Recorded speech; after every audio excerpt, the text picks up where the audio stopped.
Hello and welcome to the Geocurrents lecture series on the historical geography of U.S. presidential elections. This is the second part of the second lecture, which is an introductory lecture. And today I will be focusing on the formation of political parties in the United States and the development within those parties of nominating procedures for determining who is their presidential candidate.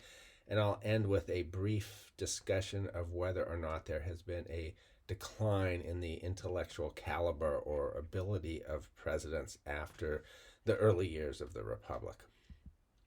So, start with the emergence of political parties. Very important to note that the founders hated the ideas of political parties, or what they referred to as factions at the time. They were really worried that they would tear the nation apart. Alexander Hamilton argued that factions are dangerous, but also thought that the Constitution would provide the necessary safeguards to prevent them from tearing the country apart. That's in Federalist number 9. And James Madison, slightly differently, argued that factions are dangerous, but probably inevitable in Federalist 10. Ironically, Hamilton was later instrumental in creating the Federalist Party, and Madison was instrumental in creating the Democratic Republican Party, the two main parties in the early period of the American Republic. So the Federalist and the Democratic Republican parties are generally thought to have been established by the late 1700s, not really present in the first term of George Washington, but by the second term of Washington, they were definitely emerging. And you could see the first contested election. George Washington ran uncontested both times, but the first contested election pit John Adams against Thomas Jefferson.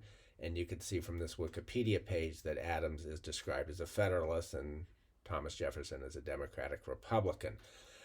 Adams narrowly won that election with 71 electoral votes to Jefferson's 68. According to the Constitution as originally written, the person with the second highest number of votes in the Electoral College became vice president. This became a huge problem in the election of 1800, the next election. I'll talk about that in a subsequent lecture. And the 12th Amendment of the Constitution then changed that so that each elector would still have two votes, but one vote would go for the presidential candidate and the other for that candidate's running mate for the vice presidency. So a problem that was rectified. The two parties, the Federalist and the Democratic Republican Party, vied with each other for the presidency and for members of Congress in the early years of the Republic, but by 1820, the Federalist Party was essentially extinct. Its opposition to the War of 1812, the fact that many of its New England members, and it was most powerful in New England, met in 1814 at the Hartford Convention and discussed possibly seceding from the United States over their anger over that war with the United Kingdom, led to the party being substantially discredited. And its opposition to, or at least suspicion of, Western expansion also hurt it. And so it essentially disappeared. I'll talk about that in later lectures. But in 1820, the Federalist Party was gone, and incumbent James Monroe, Democratic Republican president, ran unopposed. There's only been 3 times when a presidential candidate ran unopposed. The first 2 elections with George Washington, and then this 1820 election. And you could see Monroe got essentially, virtually all of the electoral votes. 235 members of the Electoral College. He got 231. So, not entirely unanimous, but about as close as you can get. So to use this very interesting diagram that I took from Marty Dern website, and in turn he took that from something called learnnc.org. I've broken it up into pieces here, but you could see the early period. According to this diagram, you have the Democratic Republican Party and then the Federalist Party, but really in the until the 1790s, these parties didn't exist. And note it has George Washington right in the middle, but Washington was very heavily influenced by Alexander Hamilton. And if anything, Washington sort of inclined to what would become the Federalist viewpoint. But then the diagram goes on to show the end of the Federalist Party and this convergence around James Monroe in the 1820 election. But immediately afterwards, you find divergence again. And in the 1824 election, all the candidates were still associated with the Democratic Republican Party, but it's dividing up into factions, which will then eventually become separate parties. So this 1824 election with four main candidates, all in the Democratic Republican Party, but you can see sort of different alliances there it was one in which no candidate had a majority of the Electoral College. Andrew Jackson had the largest number of votes at 99, but that was not enough, so it goes to the House of Representatives. You could see the division here among the states, with John Quincy Adams doing very well in New England, Andrew Jackson doing well in the South and the West, but a very mixed sort of system. And I'll talk a lot about that in subsequent lectures. But by 1828, there's already sort of a new division into parties, and yeah, they're fairly informal at this time. They're going to be formalized very quickly in subsequent years, but at this time they're factions certainly, but they're not maybe what we would consider as a highly organized party. So Jackson and John Quincy Adams, the incumbent, going up against each other in 1828. Jackson decisively wins. But notice they're really into different parties. Andrew Jackson is developing, at this time, the Democratic Party with Martin Van Buren, who becomes president after him. They're the two founders of that party. And John Quincy Adams' faction is now being known as National Republican, much more similar to what the Federalists had been, although deviating from the Federalists on several important issues like Western expansion. Huge expansion in the popular vote at this time, too. And then you can see, again, with this same chart that I'm putting in, you could see the development of the Democratic Party with Andrew Jackson winning in 1928, having a second term in 32, and then his vice president, Martin Van Buren, succeeding him in 1836. But this National Republican sort of proto-party that had been established in the same year, 1828, with John Quincy Adams, Henry Clay, a very powerful congressman from Kentucky, really becoming the leader of this faction.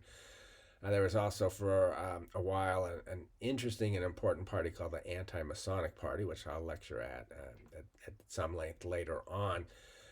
Obviously opposed to the Masons, but it was, by the standards of the time, a fairly progressive party. It was the one that introduced the nominating convention. Martin Van Buren and his contemporaries in New York had devised nominating conventions for the New York Democratic Party, but not national conventions. And it was the Anti-Masonic Party that did this, and then the Democrats followed almost immediately afterwards. And then the new party emerges in 1832 called the Whig Party, which combined the National Republicans associated with John Quincy Adams and Henry Clay with the Anti-Masonic Party. As a new party in 1836, they didn't decide on one candidate. They ran four candidates against Martin Van Buren, hoping to throw the election to Congress as a contingent election, hoping to prevent Van Buren from getting a majority of the electoral votes, although they did not succeed in that. But the Whig Party, you might wonder where its name comes from. It was borrowed directly from the British Whig Party, and the British Whig Party was the party that opposed the strong monarchy in the United Kingdom at the time. So the United Kingdom already had this division between the Whigs, generally considered the more liberal party, and the Tories considered the more conservative party, because the Whigs opposed this. They supported a hereditary monarchy, but they wanted Parliament to be supreme, whereas the Tories wanted a stronger aristocratic system and stronger monarchy. And I won't read the description from Wikipedia on how the term Whig came to be used. It's rather unusual and somewhat interesting. At any rate, by 1840, two stable, competitive, and well organized parties had developed. So party organization became key. Like I say, it was really Martin Van Buren in New York, what was known as the Albany Regency, which was the Democratic Party of New York, where they developed very tight party organization from the Albany State House down to counties, even individual villages and hamlets, really stressed party loyalty and party organization. And then that was emulated by the Whigs, the new party.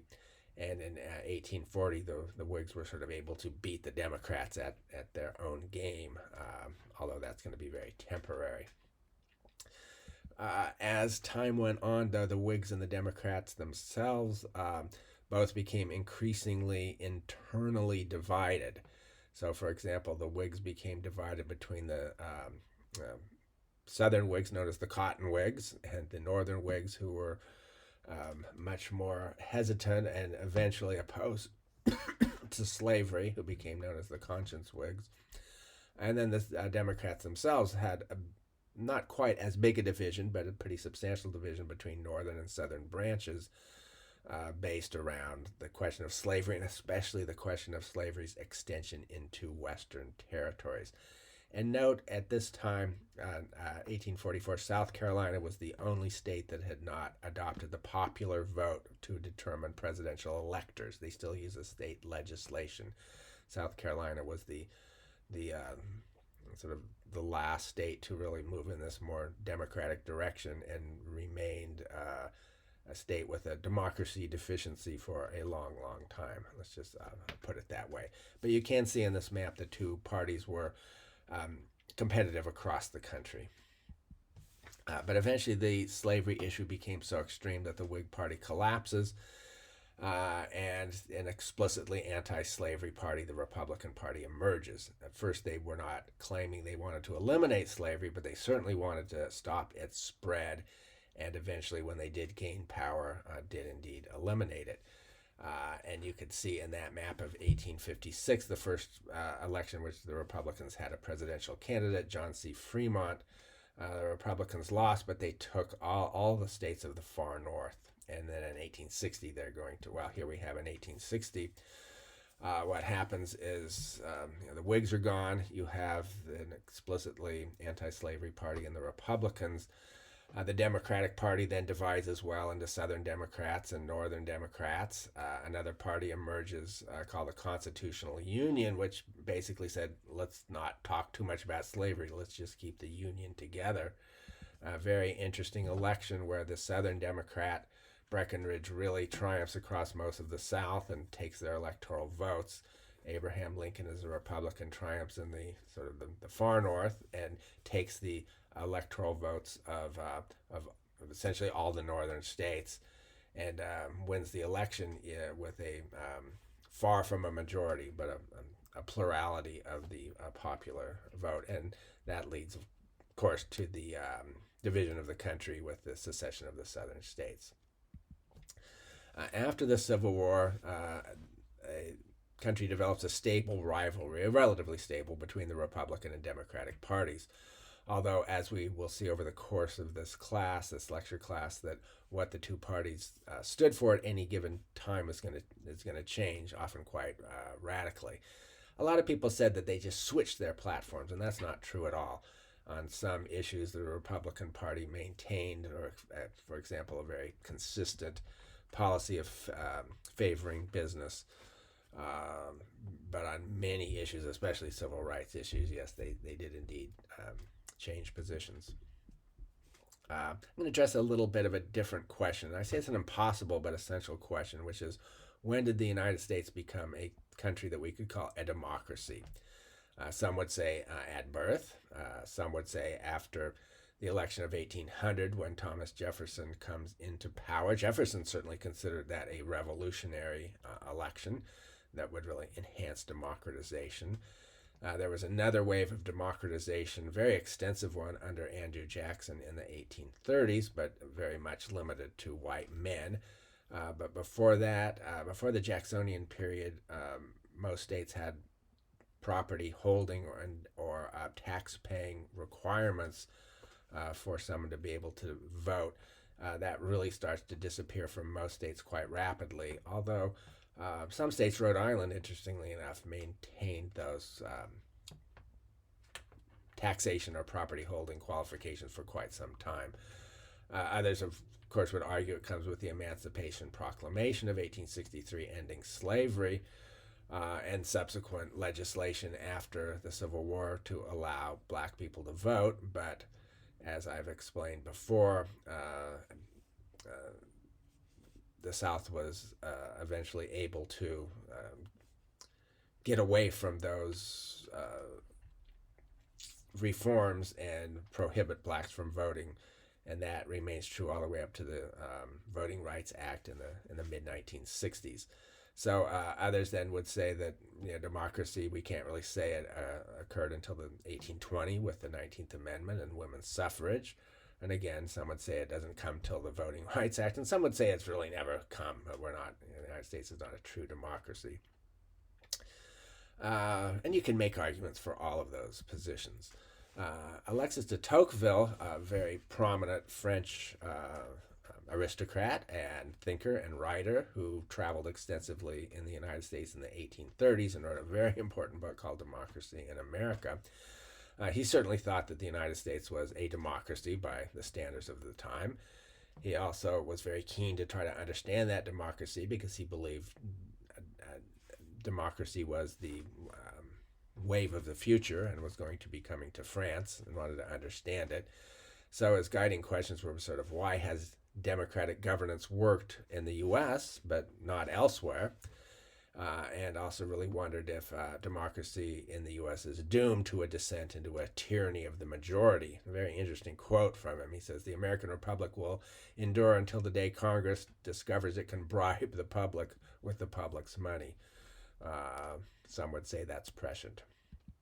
But anyway, there are plenty of people, especially on the left, who think that the United States is a sham democracy because large money controls it pretty much. So here's a BBC News a headline. A study says U.S. is an oligarchy, in other words, ruled by the rich, not a democracy, and based on a study by a Princeton University professor and a Northwestern University professor doing a data-driven exploration and showing that it's money that counts rather than individual votes.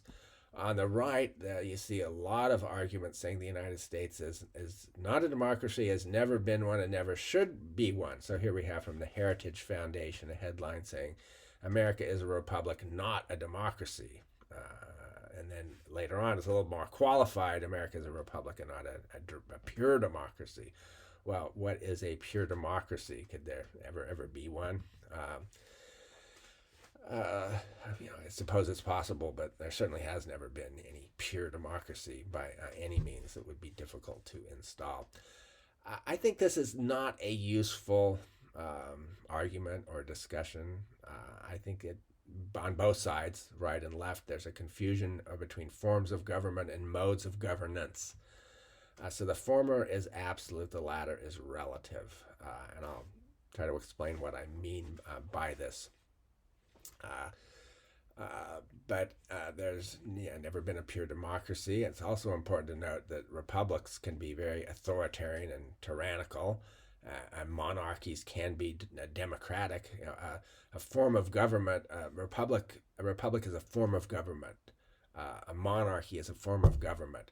But democracy, which can be found either in republics or in monarchies, is a mode of governance of how the country is actually governed. So my conclusion is the United States is a democratic republic. That doesn't say a whole lot.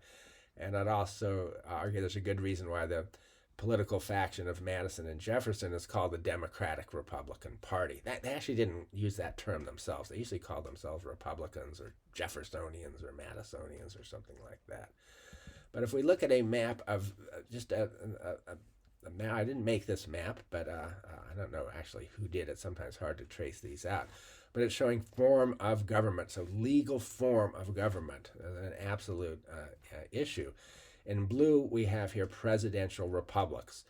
And you can see virtually all of Latin America, and they basically modeled on the U.S. system, where you have an elected president, and then you have an elected body of representatives, Congress in the case of the United States, but with sort of different powers and a strong presidency. And that's quite different from a parliamentary republic, for example.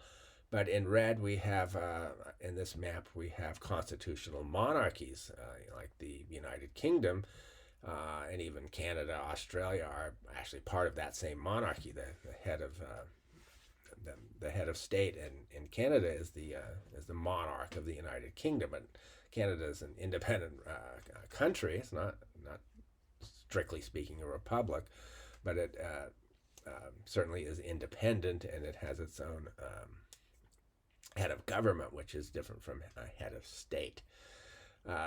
And these formal terms are not that useful for understanding how things work. I just know Venezuela is a presidential republic. Belarus is a presidential republic. Does that mean that they're governed in the same way as the United States? I mean, far from it, just in form. And then, red, we have the parliamentary constitutional monarchies. Now, with democracy, it's not absolute. It's sort of a relative scale. And here we have the Economist Intelligence Unit's map of democratic governance, what they call the Democracy Index map. And you have just a few countries, mostly in the Nordic countries, noted here as full democracies. The United States, they've actually demoted to the flawed democracy category, same category as South Africa. And certainly one can quibble about how they make these decisions and the way this index is constructed. I certainly would disagree with it, but I don't disagree with the general idea that it's a sort of a continuum from democratic governance to complete authoritarian or autocratic governance, and you're somewhere on the spectrum. So changing topics now, I want to look at how political parties have selected their presidential nominees, and it's changed over time. In the early 1800s, when the parties are just starting, the Democratic, Republican, and Federalist Party, each party's representatives in Congress caucus get together in Washington to select a candidate, someone who they very important in the party. And that gives way in the 1830s. Essentially, in the 1824 election, a caucus was held, but most members of Congress didn't even participate in it because this was in an era of democratization and people were sort of losing faith in this top-down system. They wanted more involvement of the public in determining nominees.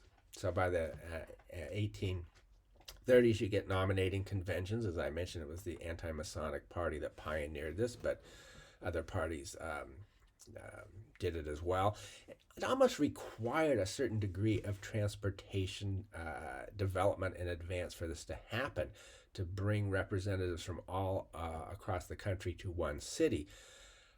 Interestingly, many of these early nominating conventions were held in Baltimore, which is a sort of in between the North and South, very good maritime connections, and already starting to develop railway connections as well, so that delegates could come from all over the country, which wasn't easy at the time.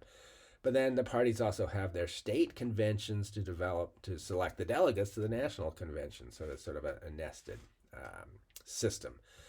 The parties emerge, but then party factions emerge. Conventions become very contentious. Today, it's already known who is going to be nominated before the convention begins. The conventions are all about sort of ratifying the nominee and celebrating the nominee. But through the mid-20th century, party conventions could become very contentious. It could take many, many rounds to select a candidate. Many names put forward, many ballots.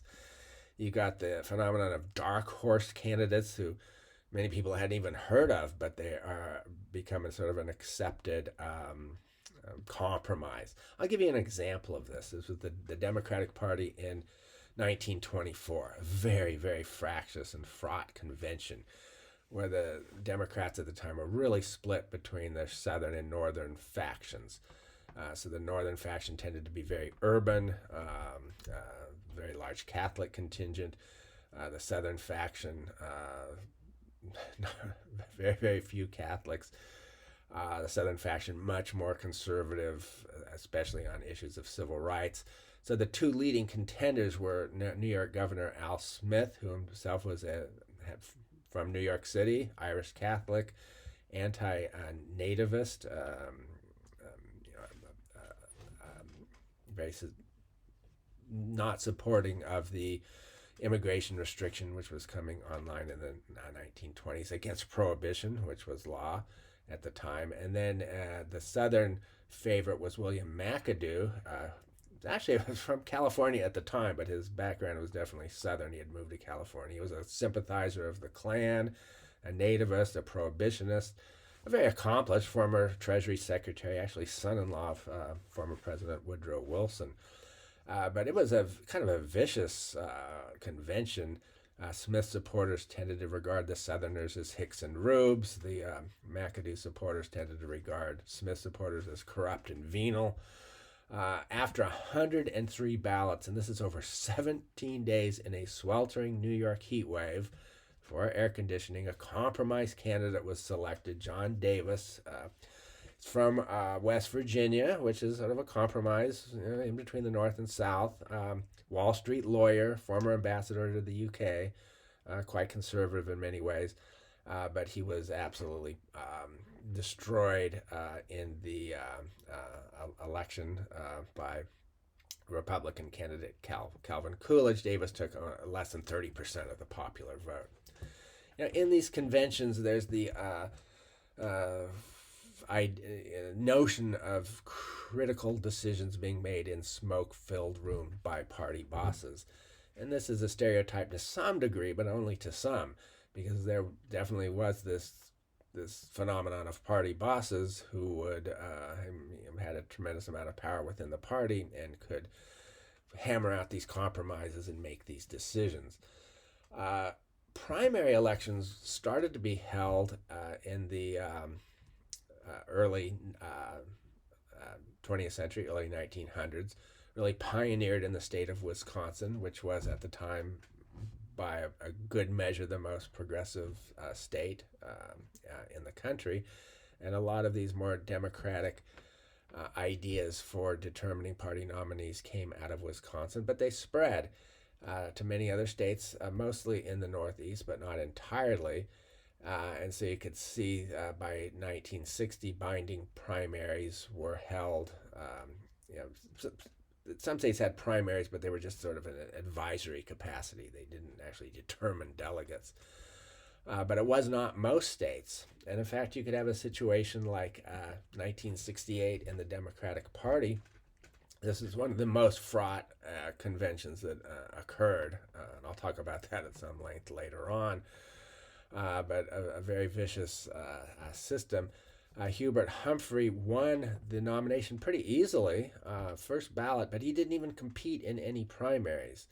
He had supporters competed in a few, but in the early days of that campaigning, you had Eugene McCarthy and Robert Kennedy really challenging Humphrey for the nomination.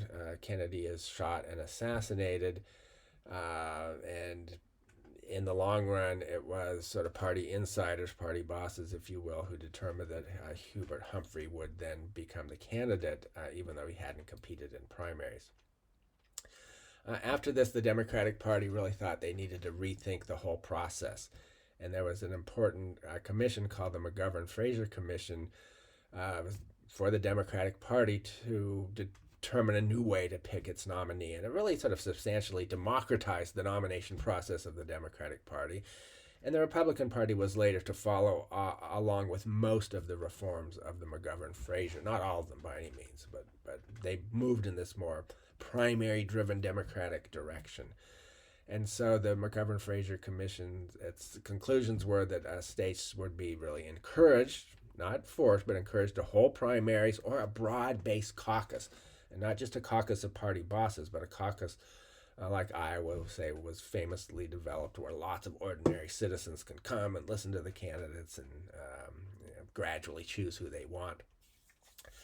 But there's also a promotion of greater diversity, what we might call affirmative action for the delegates, really changed the racial background of delegates. A major reduction in the power of party bosses, and very clear rules for delegate selections for those for the conventions. Now, one problem with this was the states with early primaries and caucuses have an inordinate role in selecting them.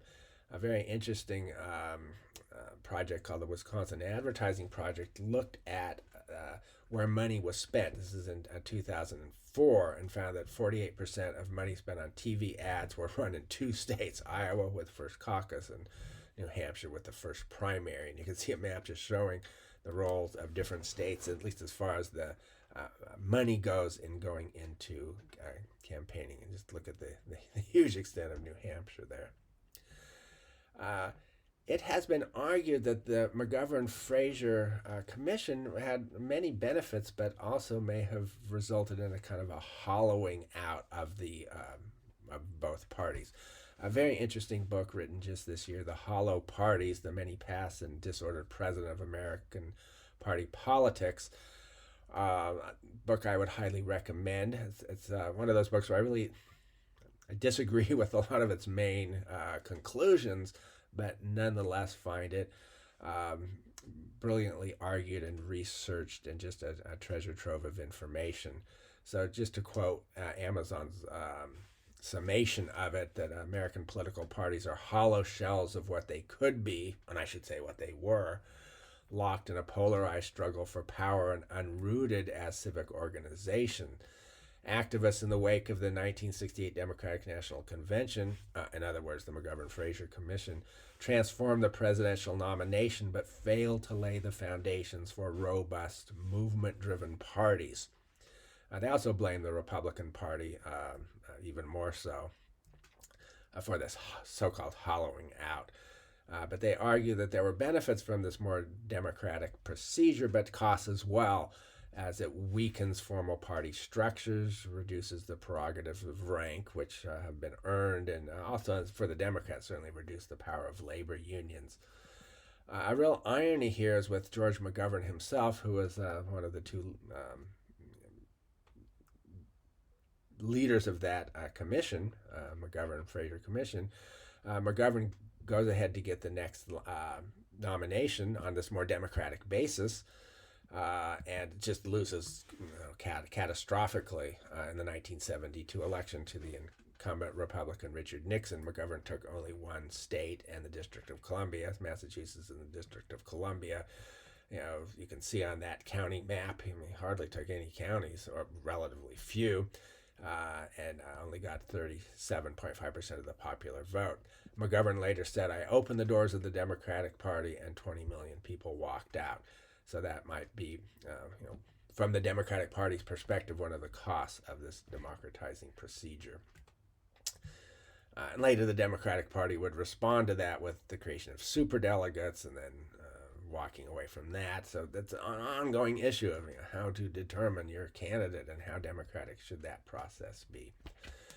I'll very quickly go through what are known as the distinct party systems in the United States. So political scientists generally argue that the United States has had 6 distinct party systems. And I won't spend much time on this because the subsequent lectures will go into this. But with the first party system up till 1820 or 1824, you have sort of relatively poorly organized parties. Democratic governance is limited. It's there, but it's not as extensive as it would be. There's still sort of a culture of deference to elites. The presidency is dominated by the founders, so-called founding fathers, up until 1820. There's no real presidential campaigns, or not much.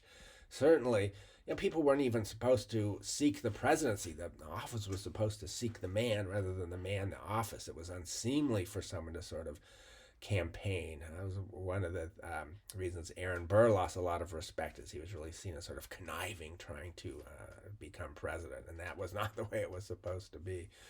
Of course, that is not going to last. And this is the period when the Federalists and the Democratic Republicans are the two parties, and you can see from the map, very interesting Wikipedia map where they try to summarize all these elections, and you can see the strength of the Federalists in New England and some of the mid-Atlantic states. The more sort of brown orange they are, the more they incline to the Federalists, are inclined, and the more green to the Democratic Republicans. The second party system comes in 1824, 1828, lasts till just before the Civil War. So this is an era of democratization. You have two well-organized parties, the Democratic Party and the Whig, but you also have a number of sort of unstable or temporary third parties that are actually, to some respects, sort of pushing the development of the party system. Anti-Masonic Party developed the nominating convention, for example. In this period, party loyalty is emphasized. There's mass campaigns, presidential elections, especially around 1840 become sort of popular entertainment. Also, there are sort of mass spectacles. You have reduced party regionalism. The Whigs and the Democratic Party, which are the two parties at the time, are both nationally competitive. The third party system comes with the election of Abraham Lincoln, Civil War. At this time, you have highly regionalized parties, with the Democratic Party having its support in the South and some in the mid-Atlantic states, the Republican Party in the North, and to some extent the mid-Atlantic states. And depending on what election you're looking at, the Republicans a lot of support in the West as well. You have real struggles at this time over party corruption and patronage networks. Talk a lot about that later on. There's kind of an intensification of what is sometimes called machine politics. For example, in New York City, you had the Democratic machine called Tammany Hall, noted for its power and in many periods for its corruption.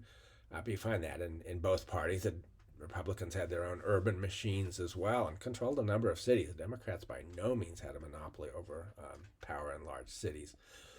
Both parties grow increasingly conservative during this period as the reform impetus that marked the creation of the Republican Party kind of diminishes over time.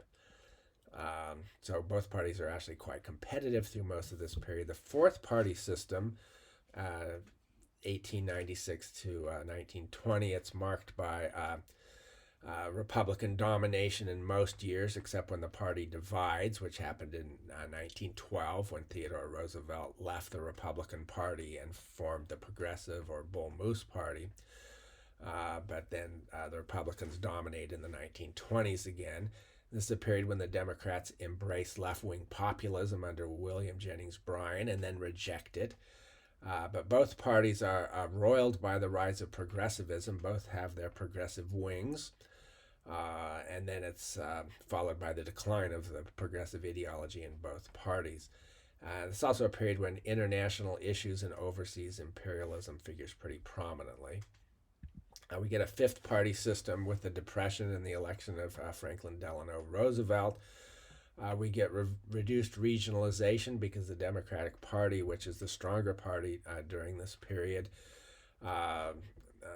becomes dominant through much of the country. In many elections, the Republicans, especially during the Depression period, many elections, the Republicans are reduced to just a few states. For example, in 1936, the Republicans took only Maine and Vermont. Some of the Great Plains states in 1940 would come back along Republican lines. But this is the period when the Democratic Party really becomes a party of labor, and the Republican Party sort of remains as the party of business. Six-party system, I put a question mark because I think, it's noted as a period of destabilization and realignment, and I think what I see is just sort of continual realignment. I don't see the kind of relative stability you saw in these earlier periods. There's also a lot of ideological reorientation. Actually, the parties become much more ideologically cohesive, if you will, And then towards the end, you get the emergence of the metropolitan-rural divide, which I've talked about. I want to conclude this lecture by entertaining a question that's often asked of whether there was a decline in the intellectual caliber of U.S. presidents after the first party system. And also a related issue of how much that matters. But I'd say here, Chat GPT says so because I just ask these questions. Who were the most intellectually accomplished American presidents? And I use Chat GPT partly because it's it's scanning and using a huge variety of sources, so it sort of gives a consensus view to a certain extent. And there are certainly problems with a consensus view. I don't think that should be the last word, but it's illustrative nonetheless. But if they rank the most intellectually accomplished presidents, you see you have the second president, John Adams, and the third president, Thomas Jefferson, and then James Madison as the top three. And then you have John Quincy Adams, John Adams' son, who comes along after the original founders.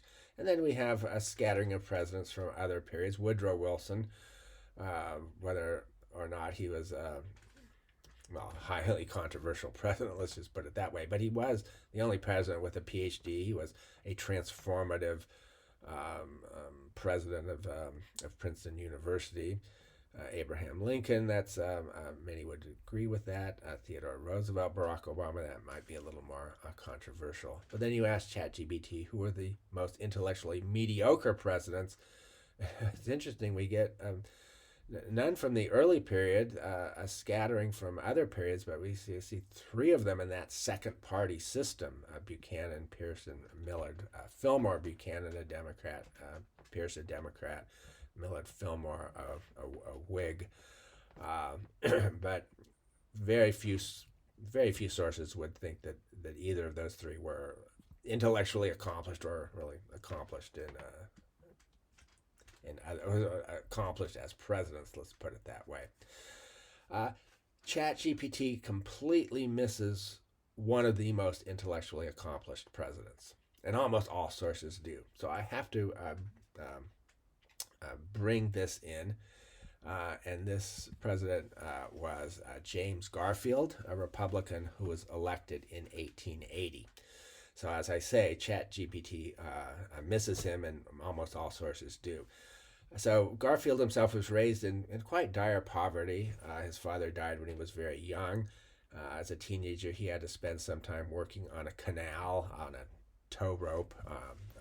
So he's known as a boatman Jim. But he was insatiably curious and overcame huge obstacles to become highly educated. He was able to do so through his religious faith and attending a seminary, which had pretty high educational levels at that time. And it's very interesting. He courted his future wife, Lucretia Rudolph, by tutoring her in ancient Greek in one of the only coeducational seminaries in the United States. And Lucretia was very intellectually accomplished herself and was actually one of his most important advisors. And all of that's quite impressive, but you can really see Garfield's intellectual sophistication when you look at what he did to sort of as a hobby while he was in Congress in Washington, D.C.